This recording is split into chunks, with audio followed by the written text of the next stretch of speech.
jūsų mane pažįstate kaip kūdikių ir vaikų kineziterapeutę. Šiandien noriu su jumis pasikalbėti apie ikimokyklinio amžiaus vaikų apsilankymą pirmoje kineziterapijos procedūroje, kuo tai yra svarbu ir kaip mes suaugę galime padėti sėkmingiau ir lengviau vaikui įsitraukti į kineziterapinės veiklas. Pokalbyje kartu su manimi Vilniaus universiteto ligoninės Santariškių klinikos medicinos psichologė bei tinklaraštės Atsiverk bendraautorė Miglė Šulskutė. Labas, Miglė. Labas, Eglė. Malonu, kad pakvietei. Kineziterapija tai yra judesiu paremtas gydymo metodas, kuriuo siekiama atkurti ir pagerinti žmogaus fizinį pajėgumą, sumažinti skausmą, atstatyti pažeistas funkcijas ir užkirsti kelią traumoms bei ligos progresavimui. Kalbant apie kineziterapiją, svarbu paminėti, kad tai nėra tik gydymas. Tai yra ir bendradarbiavimas tarp specialisto su vaiku bei jo šeima.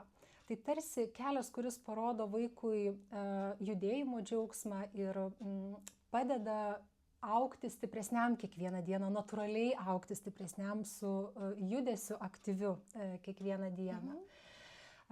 Aš savo darbe, Miglė, siekiu, kad atvykęs į procedūrą vaikas jaustųsi gerai. Norisi su juo sukurti ryšį, kuris padėtų vaikui aktyviai įsitraukti ir įsijungti į tas kineziterapinės veiklas. Vaikai yra skirtingi, vieni lengvai prisileidžia terapeutą ir yra smalsūs, noriai pradeda veikti kartu su terapeutu veiklose kineziterapinėse. Tačiau pastebiu, kad yra vaikų, kurie netaip lengvai ir saugiai jaučiasi atvykę pirmą kartą į kineziterapijos procedūrą. Ar gali papasakoti, kaip jaučiasi vaikas arba kaip gali jaustis vaikas atvykęs pirmą kartą į kineziterapijos procedūrą? Labai gerai papildai savo klausimą apie tai, kaip gali jaustis. Tai tikrai gali jaustis bet kaip. Ar ne, mes atvykdami į bet kokią procedūrą, į bet kokį renginį, į bet kokį naują kontaktą, mes jame galime jaustis nesaugiai. O kai jaučiamės nesaugiai, tikrai padidėja tikimybė išgyventi kažkokį nemalonų jausmą. Tai gali būti ir baimė, ir nerimas, ir pyktis netgi, ar ne? Ir tų jausmų ypatingai pas vaikus gali būti daug. Ir kas dar yra svarbus momentas, kalbant apie vaikus, kad jie reiškia tas emocijas dažnai eksternaliai, jie jas parodo, trenkia koją supykę ar ne, jeigu bijo, tai dažnai slepiasi, nenori eiti į kontaktą, nepatinka jame būti ar ne, ir tikrai kineziterapija tuo metu gali apsunkti. Kodėl? Todėl, kad kineziterapija yra be galo kontaktiškas užsiėmimas. Jame reikia komunikuoti, reikia galbūt net liesti vienas kitą, ar ne? Kas tikrai didina riziką nesijausti saugiam, kai žmogų matai tikrai pirmą kartą, ar ne? Tai šitoje vietoje gal kad būtų dar lengviau suprasti, kodėl taip gali nutikti. Tai jeigu taip remtis kognityvinės elgesio terapijos principais, tai mūsų kiekviena situacija, kiekvienas gyvenimo žingsnis būtų susijęs su tokiais 3 dalykais, ar ne? Tai taip, kaip mes reaguojam, priklauso nuo to, kokius mes jausmus patiriam, kokios mintis mums kyla ir tada kokią elgesį mes taikom, ar ne? Tai, tai pavyzdys su kineziterapija būtų, jeigu aš turiu tam tikrų patirčių, kada man nepatiko, nežinau, kvapas, vaizdas, specialisto, nežinau, veidas ar dar kažkas, ar ne, tai tikrai neturi būti kažkas konkrečiai apie specialistą, bet tai gali būti susiję tiesiog su patirtim.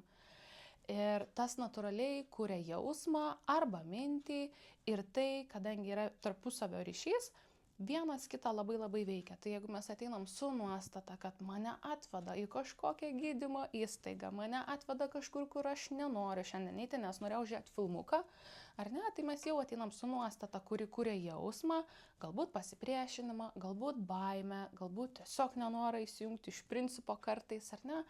Ir tas tikrai gali lemti elgesį, apie eksternalų elgesį, kuris rodys, kad man nepatinka, aš nenoriu, aš taip nedarysiu ir ne, man taip nesmagu. Tai, apibendrinant tavo klausimą, tikrai gali būti visokio elgesio. Aišku, tai nebūtinai reiškia, kad bus tik nemalonus elgesys, jis gali būti ir labai labai smagus. Galbūt reikia kažkokio laiko, kad vaikas galėtų įsitraukti, tam saugumui sukurti ar ne, kitokį patirčiai parodyti.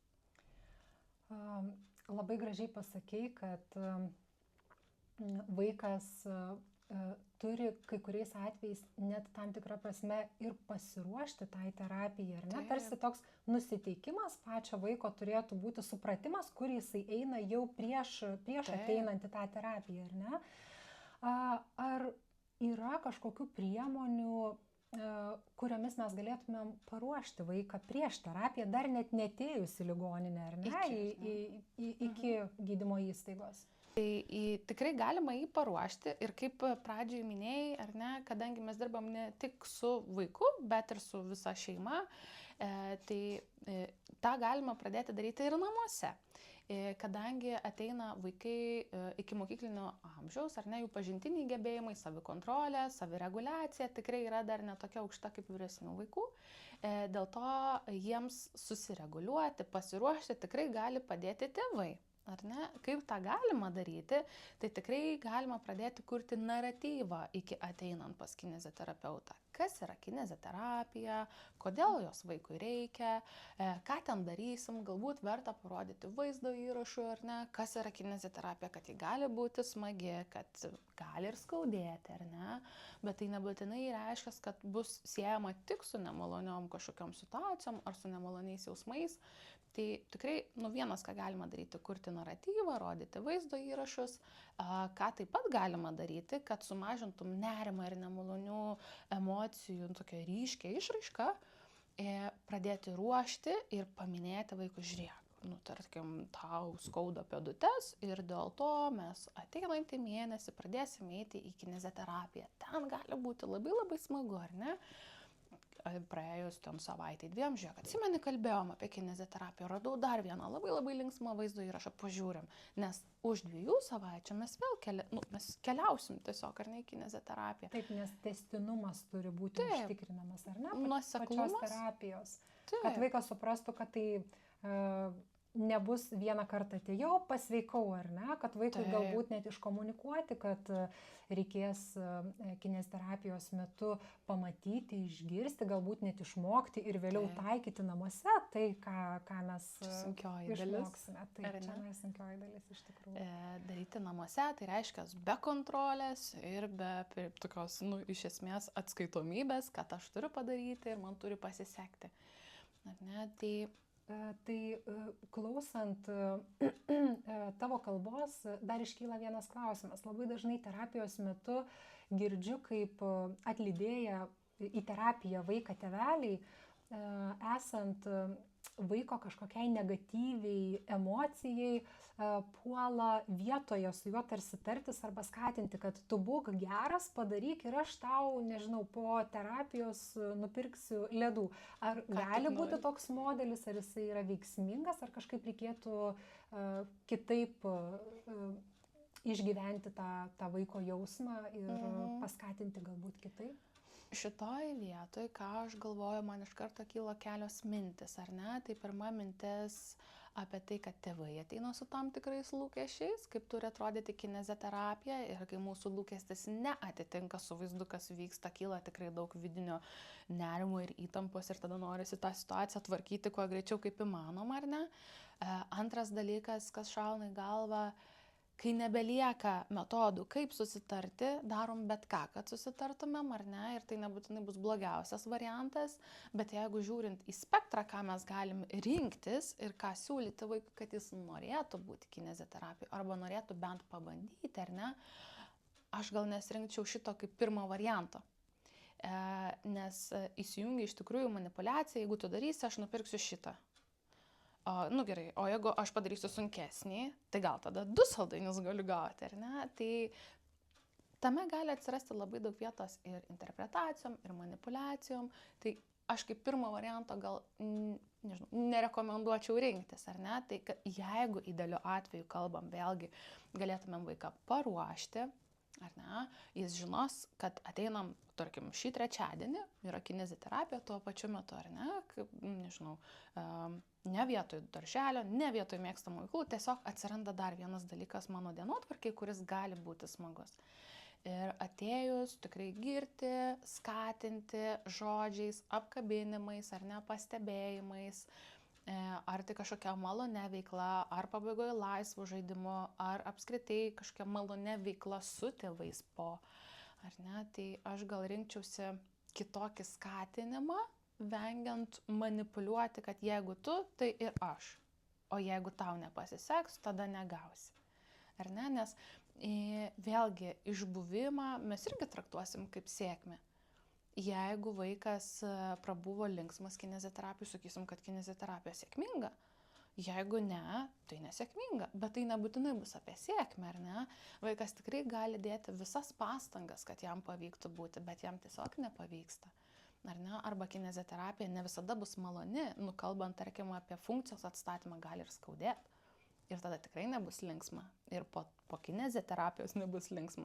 Bet kadangi mes laukiam ilgalaikio rezultato, kad vėliau nebeturėsime sunkumų, ar ne, tai turi atsirasti, kaip tu labai visada girdžiu atkartoji, ar ne, turi būti nuoseklumas, tai turi būti pasikartojantis dalykas su mažais tikslais, kuriuos galima pasiekti tam, kad mes turėtumėm ateityje rezultatą. Taip, iš tikrųjų. Norėtųsi paklausti ir pakalbėti apie tai, kad vaikas į kineziterapiją atsineša ne tik vieną kažkokią emociją ir jausmą, kad jinai gali būti ir kintanti, ar ne, kad jisai gali ateiti į terapiją su geru nusiteikimu, geru jausmu, gera emocija, bet prasidėjus veikloms pasikeisti. Ar ne? Arba atvirkščiai gali ateiti su blogu nusiteikimu, ar ne, bloga emocija ir priešingai eigoje susidomėti, įsitraukti ir emociškai, psichologiškai pasijusti geriau.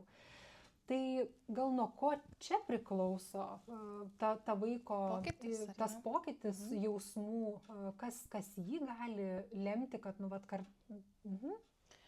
Tai gal ką svarbiausia atspindėti, ar ne, net kai tu manęs klausi, ar ne, naudoji tokius žodžius kaip blogos emocijos, geros emocijos, ar ne, tai yra visiškai spontaninė mūsų kasdieninė veikla ir tikrai nėra taip, kad mes kiekvieną dieną naudojam kažkokius labai tikslingus terminus, teisingus terminus, ar ne, bet vėlgi, kai mes pavadinam blogom emocijom, tai reiškia, kad jas jausti irgi yra blogai, ar ne, tai ką norisi šitoje vietoje gal pirmą papasakoti, tai kad emocija apskritai yra jausmas, jisai kyla dėl situacijų, dėl minčių, dėl mūsų paties elgesio, dėl kito žmogaus elgesio ir jis tiesiog kyla. Tai nėra nei blogai, nei gerai iš savęs, ar ne? Tai yra tiesiog jausmas, taip kaip mes matom vaizdą, taip kaip mes girdim garsą, taip mes jaučiam.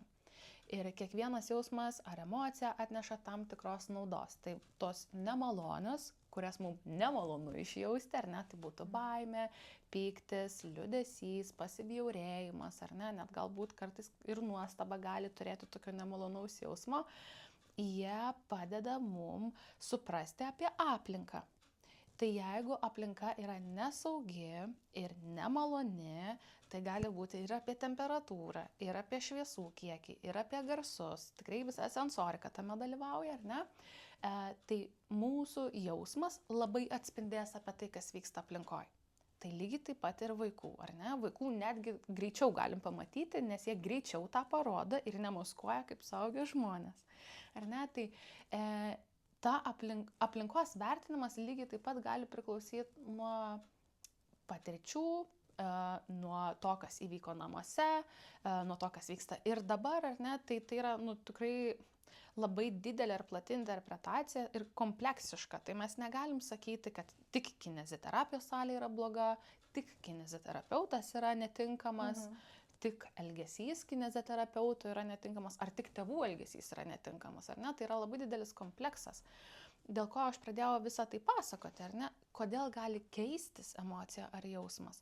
Tai jeigu informacija ir interpretacija apie aplinką kinta, kad tai nėra nesaugi vieta, ar ne?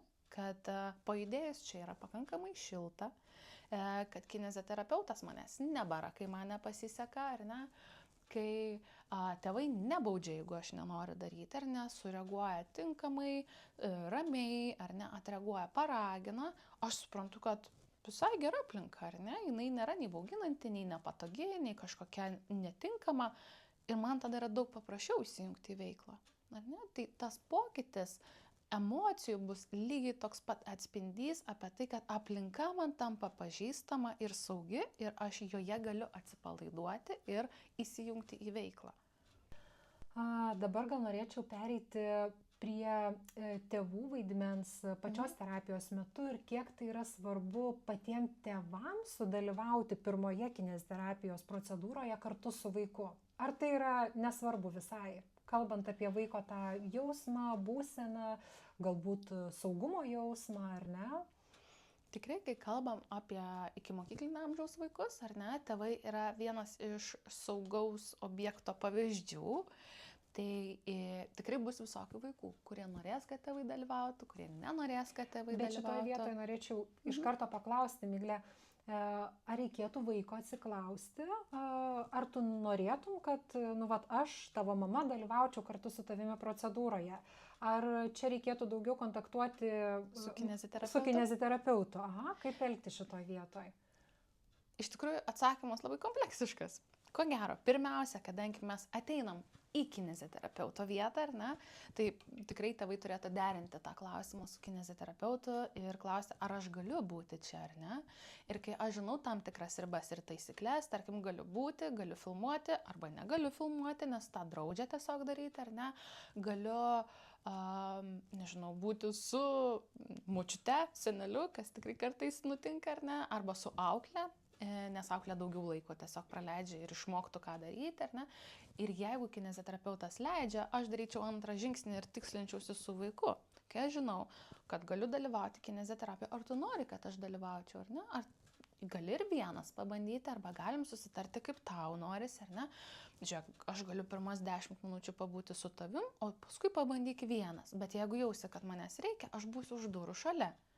Ar ne, tai yra saugiklių sudėliojimas, kad vaikas turėtų tam tikrą laiką adaptacijos procesui įgyvendinti, ar ne, sužinoti, koks kineziterapeutas, kaip į mane reaguos ir kas čia bus, ar ne, ir tada, jeigu aš jaučiuosi saugiai ir man nereikia tėvų, ir kineziterapeutas tikrai nemato prasmės, kad tėvai liktų, ar ne, kodėl ne? Tai man atrodo, šitoje vietoje reikėtų lankstumo ir nepamiršti tikslinti su vaiku.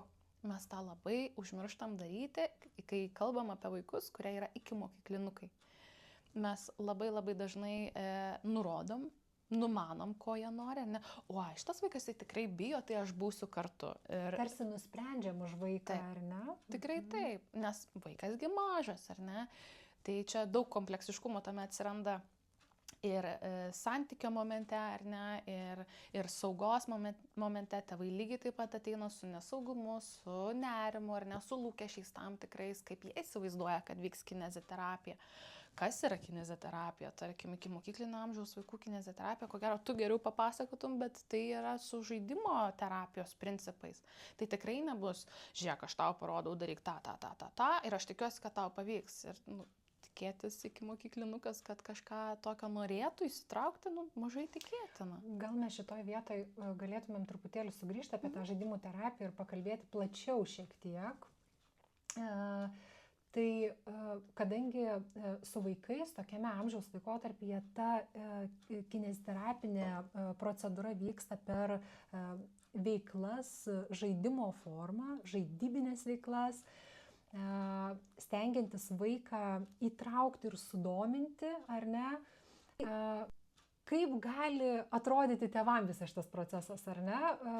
Ar tai neatrodys, kad atėjau su vaiku pažaisti į terapiją? Į terapiją, į kineziterapiją, į gydymo procesą, ar ne? Man iškart pirmas atsakymas, kas šauna gal, gali atrodyti visaip. Ar ne? Tai vėl kalbam tikrai ir apie lūkestį, apie supratimą, kas yra kineziterapija ir kaip jie atrodo įvairaus amžiaus vaikams ar įvairaus amžiaus tarpsniams, ar ne? Tai tikrai gali atrodyti įvairiai, gali atrodyti ir juokingai, ir kad tai nėra gydymo procesas, ir kad tai yra tiesiog pažaidimas pusę valandos, ar ne. Bet ką svarbu suprasti šitoje vietoje. Specialistai dažniausiai, kurie atlieka šitas terapijas, jie tikrai yra kvalifikuoti. Tai čia kalbam ir apie pasitikėjimą specialisto technikom, ar ne? Jeigu galvojant apie patį vaiką, kuris ateina, amžiaus tarpsnis yra apie žaidimą. Ar ne? Dėl ko mes kažkaip, kai bandom kalbėti apie vaikų raidą, mes labai dažnai klausim apie žaidimą. Kaip jis atrodo, kiek vaikas įsitraukia, ar ne? Nes tam yra labai daug informacijos. Žaidybinė veikla yra ir apie saugumo momentą. Jeigu vaikas suklysta realiam gyvenime, mes už tai dažnai esam ir nubaudžiami, ir jaučiamės, kad mums nepavyko, ar ne? Bet žaidimas yra kita vieta, kur tu gali kvailioti, kur tu gali klysti. Taigi čia tik žaidimas, čia nėra tikra. Ar ne? Tai tikrai suteikia visų pirma saugumo momento klysti, ar ne? Tai čia vienas dalykas. Antras, jeigu mes kalbam apie tai, kad šiame tarpsnyje vaikų darbas yra žaisti ir žaidimų išmokti, kas ir kaip pasaulyje vyksta ir atrodo, tai mes tą patį taikom ir kineziterapijų, ir toj pačioj ir psichologiniai konsultacijai, kartais ir vertinimuose, ar ne? Tam, kad mes galėtumėm įtraukti vaiką, mes turim įtraukti į jo lygmenį ir jo pasaulį. Čia esame mes svečiai jo pasaulyje, ne jis ateina į suaugusių pasaulį. Mes kalbam apie tai, kad mes turim rasti būdų, kaip susikalbėti su vaiku, kaip jį įtraukti.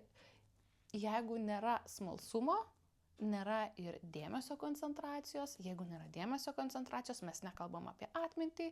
Jeigu nėra atminties, mes nekalbam apie mąstymo lankstumą, strategijų taikymą. Jeigu nėra šito, mums dažnai nesiseka, mes dažnai klystam, mus dažnai baudžia, vadinasi, dažnai esam pikti, nepatenkinti, bijom imtis veiklų ir tada tikrai nereguliuojam savo emocijų. Tai jeigu mes smalsumu gebam sudominti vaiką, jam darosi įdomu. Jis nori tą daryti. Jeigu nori tą daryti, koncentruoja dėmesį, prisimena, ką veikia, ar ne, ir namuose lygiai taip pat gali norėti taikyti kineziterapijos pratimus labiau, negu tiesiog atėjus, reikės padaryti 10 pritūpimų, dabar darysim, mėtysim kamuolį, tai nėra linksma. Tai čia kaip pavyzdys būtų, jeigu kineziterapeuto tikslas būtų paskatinti aktyviai vaiką atsitūpti ir atsistoti, ar ne, tai tikriausiai būtų lengviau su juo susitarti, prašant pakelti nuo žemės kažkokią kaladėlį ir įdėti į dėžutę, nei padaryti, kaip sakai, 10 atsitūpimų, ar ne? Taip. Kad per žaidimą vyksta vis tiek tikslinė, ta terapija su tiksliniais pratimais, tačiau iki mokyklinio amžiaus vaikam sunku dar atlikti labai didelės koordinacijos reikalaujančius kažkokius veiksmus ir judesius, ar ne? Dėl to mes į pagalbą kviečiamės tą žaidimą kaip priemonę vaiką įtraukti tikslingai judėti. Tikrai taip. Ir šitoje vietoje, ką labai norisi priminti ir suaugusiam žmonėm. Mes nustojam žaisti, kai suaugam. Ar ne? Mes nustojam naudotis žaidimu kaip įrankiu atsipalaiduoti, suklysti. Ir tikrai, jeigu kineziterapija, aš galvoju, žmonės renkasi įvairias veiklas, sportinės, kuriuose yra smagu. Grupinės terapijos ir su muzika, ir su ritmu, ar ne? Ir mes šito nevertinam kaip žaidimo elemento. Tai yra tas pats žaidimo elementas, kurį mes galim naudoti vaikam. Paleisti smagią muziką ir kryptingai dėlioti žingsnius, kelti kojas, daryti pritūpimus, ploti, kraipyti galvą, ar ne? Ar atsigulti ir atsistoti. Tai yra ta pati technika, tik mes kažkodėl pavadinam kitaip. Taip, tikrai. Migle, kalbant, man kyla labai daug klausimų, labai norisi taip sistemingai, struktūruotai, ar ne, neišeinant labai toli nuo temos. Dar noriu pakalbėti apie tai, kai vaikas ateina pirmą kartą į kineziterapijos procedūrą ir jisai dar net neužmezgęs arba net, nežinau, nepabendravęs, nepamatęs terapeuto, atsisako bet ką daryti toj terpėje, ar ne? Dažniausiai jisai įsikabina atlydėjusiam asmeniui. Dažniausiai tai būna vis tiek tėvai, todėl aš tai ir įvardinu, bet aišku būna ir seneliai, močiutės, žodžiu, artimiausiame vaiko šeimos rate esantis asmenis. Tai tikrai dažnai būna, kad vaikas net dar nepažinęs arba nepradėjęs pažinti tos aplinkos, į kurią atėjo, jisai jau atsisako tai daryti, nusisuka arba įsikabina mamai į ranką, į koją, ar ne, blogesniais, sunkesniais atvejais įsikabina ir kaip tada elgtis, ką tada daryti, kaip elgtis terapeutui arba tam pačiam, nežinau, tai pačiai mamai, tėčiui, ar jį atitraukti fiziškai, ar išlaukti, leisti vaikui pabūti tokioj emocijoje, nes žinot, tėvai labai dažnai patys pasimeta ir jie kažkaip jaučiasi, aš taip matau, nepatogiai, tarsi mes prarandame laiką, tai yra mūsų laikas ar ne, o dabar, tu neini, tu nedarai, tu net nenori pradėti ir tarsi išsigąsta kartu su vaiku. Tai ką turėtų daryti pradžiai tėvai, kaip elgtis terapeutas, nes terapeutas tarsi nori padėti vaikui, bet kartais matau aš pati, kad noriu padėti ir tiem patiems tėvam, ar ne? Taip. Vėlgi, man atrodo, reikia turėti omeny, kad visi 3 žmonės dalyvaujantis procese ateina tikrai su nerimu ir stresu tam tikram lygyje, nes mes kalbam apie pirmą kontaktą su nauju žmogum. Tai yra nesaugu. Mes nežinom, kaip jis elgesi, mes nežinom, kaip prognozuoti jį, ar ne? Ir šito atveju, ką tada svarbu prisiminti, ar ne, kad jeigu mes kalbam apie tai, kad iki mokyklinio amžiaus vaikai turi silpnesnę savireguliaciją ir emocinę reguliaciją, tai nepamiršti, kad tėvai yra ta grandis, kuri gali padėti reguliuoti tas emocijas, ar ne? Ir kaip tą galima daryti, bandant išlikti ramiam, ar ne, kurti saugumą kitais būdais, negu eik ir daryk, čia mūsų laikas, ar ne, tai yra dar vienas nesaugumo momentas vaikui, nes tu jauti spaudimą, kad reikia dabar padaryti teisingai, o aš negaliu to padaryti, ar ne. Tai tėvai gali koreguliuoti vaiko emocijas, išliekant ramiems, ar ne, žiūrėk, matau, kad tu bijai, ar ne, mes atėjom čia pirmą kartą, einam apsižvalgysim, gali imti mane už rankos, jeigu nori, ar ne, einam apsižiūrėsim pirmą, ar ne, tai aprodyti erdvę, būti šalia kartu, pabandyti patiems atlikti tuos pačius pratimus, parodant, kad tai yra saugu, nėra ko bijoti, ant mūsų nešaukia, ar ne, ir būnant šalia, mes vaiką galim skatinti, ar ne, išbūti tą emociją, bet aš visada turiu pati konsultacijose labai dažnai naudoju lėktuvo principą, ar ne, kai jeigu lėktuvo skrydis būtų prilygintas mūsų gyvenimui, ar ne, tai yra tai, kas keliauja, mes vis kažkur keliaujam ir kažką darom. Ir jeigu stresą mes prilyginam turbulencijai, ar ne, kas labai simboliškai atitinka, nes mes streso metu galim drebėti, ar ne, nerimaudami mes galim drebėti. Tai kai ištinka didesnė turbulencija, kažkoks stresas, kuriam mes nebuvom pasiruošę, ar ne, lėktuve iškrenta deguonies kaukės. Tai jeigu mes deguonies kaukės prilyginsim resursams arba instrumentams, ką dabar daryti, kaip išsigelbėti iš tos situacijos, tai instrukcija skamba taip. Pirmą dedam kaukę savo ir tik tada šalia esančiam, net jei tai yra vaikas.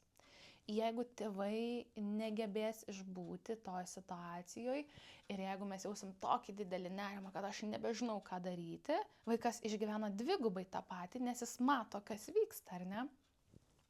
Tai kaukė, ar ne, deguonės, tėvam yra apie viskas yra gerai, mes neturim atlikti visų 100% užduočių, galim tą bandyti po truputį, po mažą žingsnelį, apžiūrint erdvę, ar ne, žiūrėk, čia yra nebaisu, mes galim pasižvalgyti, galim pabandyti kontaktuoti, kurti kontaktą tik su terapeutu, ar ne.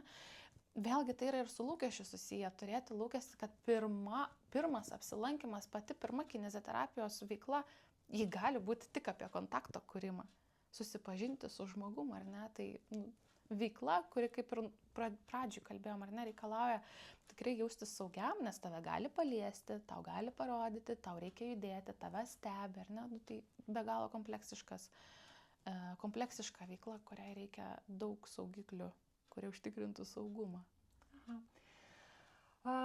Labai dažnai kineziterapijos metu, bandant kurti vieną ar kitą užduotį, ar ne, ir bandant įtraukti vaiką į veiklą,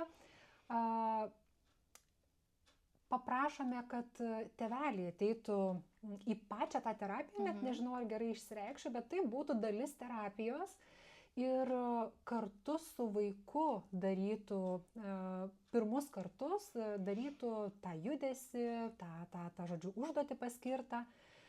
Kaip čia yra svarbu vaikui, ar ne? Kaip čia jam padeda įsitraukti į tą visą procesą? Tai man iš karto, kas iškyla, dėja, teorinė dalis. Jeigu mes suprasim, kaip vyksta mokymosi procesas ir kaip jį palengvinti, ar ne, tada galėsim kurti strategijas praktiškai, ar ne? Tai tikrai manau, kad teorija nėra kažkoks atskiras dalykas, kai tikrai girdžiu dažnai iš tėvų, kad tai čia tik teoriškai, tai praktiškai šitas neveikia. Dažnai neveikia, nes mes netaikom to nuosekliai, arba taikom ne iki galo, arba taikom ne taip. Ar ne? Pakalbėsiu apie teorijas. Eksperimentai su lėle, čia Honduras eksperimentai, ir ten vaikams rodė, kaip elgiamasi su lėle. Ar ne? Tai vienas pavyzdys buvo, kad lėlę muša, kitoj ne, ir ar ne, tada stebėm, kaip tie vaikai žaidžia su lėle.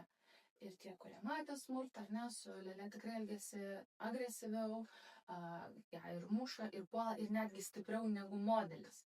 Tai reiškia, kad mes su savo elgsena, rodydami modelį, galime mokyti kitą, kaip elgtis. Tai jeigu tėvai įsitraukia į kineziterapijos veiklą, ar ne, atlieka pratimą, rodo, kad tai yra smagu, veikla nėra sudėtinga, ar ne, vaikas norės tą kartoti, pabandyti, ir tai netrodys taip baisu, kaip tiesiog kartoti nepažįstamo žmogaus judesį. Ne? Tai kuo mes geriau suprantam, kaip vaikai mokosi, ne tik vaikai, bet ir suaugę, tuo labiau galim ieškoti, nu tai gerai, tai jeigu vaikui sunku, nuo ko mes pradėjom, ar ne, kad nupirksiu tau kažką, vaikas vis tiek nedaro, nu tikrai siūlyčiau bandyti tada modeliavimo. Žiūrėk, aš pabandysiu, aš tau parodysiu, ar ne, man irgi be galo įdomu. Pritūpti, įdėti kaladėlės. O geras, o kokios šokoladėlės, ar ne? Vien ta emocinė išraiška gali kurti saugumą ir pasitikėjimą, kad veikla nėra baisi. Tai jeigu taip apibendrinti apskritai, atrodo, mes ir pakalbėjom apie priežastis, kas gali veikti, kaip galima reaguoti, ar ne? Tai taip labai norisi apibendrinti, kaip ta pagalba vaikui pirmą kartą gali atrodyti, ar ne? Tai tikrai svarbu nepamiršti savim pirmą pasirūpinti, kaip suaugusiu žmogum, kuris atlydi vaiką į kineziterapiją, suprasti, kad vaikas gali reaguoti visaip, aš pats galiu reaguoti visaip, ar ne? Aš nežinau, ko tikėtis, aš nežinau, kaip tai atrodys, aš nežinau, koks bus specialistas. Tai svarbu nepamiršti viso to tokio žinių bagažo apie tai, kad kai aš geriau suprantu ir savo vaiką, žinau, ką jis mėgsta, ko bijo, kas jam nepatinka, ar ne, aš galiu ieškoti metodų. Ir metodai, jie gali būti įvairūs, gali būti nebūtinai adaptyvūs, tikrai nereikia savęs kaltinti, net jeigu ir bando siūlyti kažką vaikui ir tai ten visuomeniai, nežinau, skalpuojama, kad nereikia daryti, ar ne. Mes visi tikrai atliekam begalės veiksmų, kurie nebūtų apie patį tobuliausią variantą ar adaptyviausią metodą, bet tikrai svarbu suprasti, kad bendradarbiavimas su specialistu gali padėti, ar ne, bandyti įsitraukti pačiam į veiklas, modeliuoti savo elgesį ir rodyti, kad kineziterapija nėra baubas, kurio reikia bijoti. Ar ne? Tai man labai norėtųsi išgirsti, Egle, kaip tu galvoji, kaip tu apibendrintum mūsų visą pokalbį, apie ką mes kalbėjomės. Iš tiesų labai džiaugiuosi mūsų pokalbiu, labai džiaugiuosi, kad galėjome giliau pasižiūrėti į vaiko psichologinį pasaulį, būtent terapijos metu, peržvelgti ir iš savęs išgirsti, kokie galėtų būti sprendimai ir kokia galėtų būti pagalba vaikui, kad jam ta kineziterapija nebūtų baubas, bet būtų maloni veikla, gal ir ne visą laiką, patinkanti ir ten viskas, kas vyksta, nes tikrai tai yra metodų, kurie ne visada vaikam yra smagus ir jie patinka, bet aš turiu minti, kad vaikas atėjęs į kineziterapiją nebijotų tos pačios terapijos, kad mes galėtumėm pasinaudoti tavo, Miglė, patarimais ir lengviau, sėkmingiau jį įtraukti į tą procesą, kad mes galėtumėm jam parodyti, kad tai gali būti ir smagi veikla, nes judėjimas yra mūsų gyvenimo pagrindas iš tiesų, ar ne? Tai judėjimas skatina sveiką vaiko augimą ir gyvenseną. Tai kartu su terapija norisi parodyti vaikui ir tą judėjimo džiaugsmą, ar ne? Tai kai supranti vaiko tą visų emocijų, kokios bekiltų jo viduje, svarbą ir priimi tai, kad tai yra normalu, ar ne? Kad tai gali būti pirmiausiai mes suaugę, kad suprastume ir priimtumėm kaip normą, ar ne? Tada būna lengviau ir vaikui, ir mums, ir atlydėjusiam asmeniui, ir pačiam terapeutui, ar ne? Pradėti megzti tą ryšį, pradėti kurti pradėti kurti veiklas, siekti, to vaiko didesnio įtraukumo į tą visą procesą, nes tai tiesiogiai priklauso ir terapijos efektyvumas, ar ne? Kai vaikas yra įsitraukęs ir kai jisai smalsus, bendradarbiauja, ieško, atranda naujų, ar ne, dalykų terapijos metu, tai ir kineziterapijos efektyvumas, jisai išauga ir pagerėja. Taip, tai jeigu mes kalbam apie tai, kad kūnas yra ne vienintelė dalis sudaranti žmogų, ar ne, kad be kūno dar turim ir tokią dvasią vidinę, ar ne, jausmus, emocijas ir mąstymą ir mintis, ar ne, tai mes esam visuma. Tai labai svarbu apie visumą ir galvoti, kai mes ateiname į kineziterapiją. Tai nėra tik kūno veikla. Tikrai taip, kad tai nebūtų atėjo vaikas, dabar atsitūk, atsistok, užlik, nulik, arba atsisėsk, atsigulk, ar ne? Kad matytumėm vaiką kaip visumą, ar ne? Kad mokėtumėm prie jo prieiti, ar ne? Jį sudominti, jį padrasinti, kad mokėtumėm, nes irgi labai svarbu, kaip pokalbio pradžioje kalbėjome, ar ne? Kad labai svarbu mokėti dar padrasinti vaiką, kad tai netaptų jo manipuliacijos kažkoks įrankis mūsų, tas nuolankumas, ar ne, per didelis. Ir kaip tą visą procesą padaryti sėkmingu. Tai vat, tikrai, Miglė, labai ačiū už tavo pastebėjimus.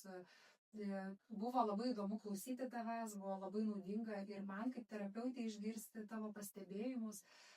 Tikrai nebejoju savo darbo praktikoje, ieškosiu naujų dalykų, to ko dar nebuvau atradusi. Ir labai tikiuosi, kad tai buvo naudinga mūsų klausytojams. Ačiū, kad klausėte. Ir ačiū už pokalbį, Miglė. Ačiū.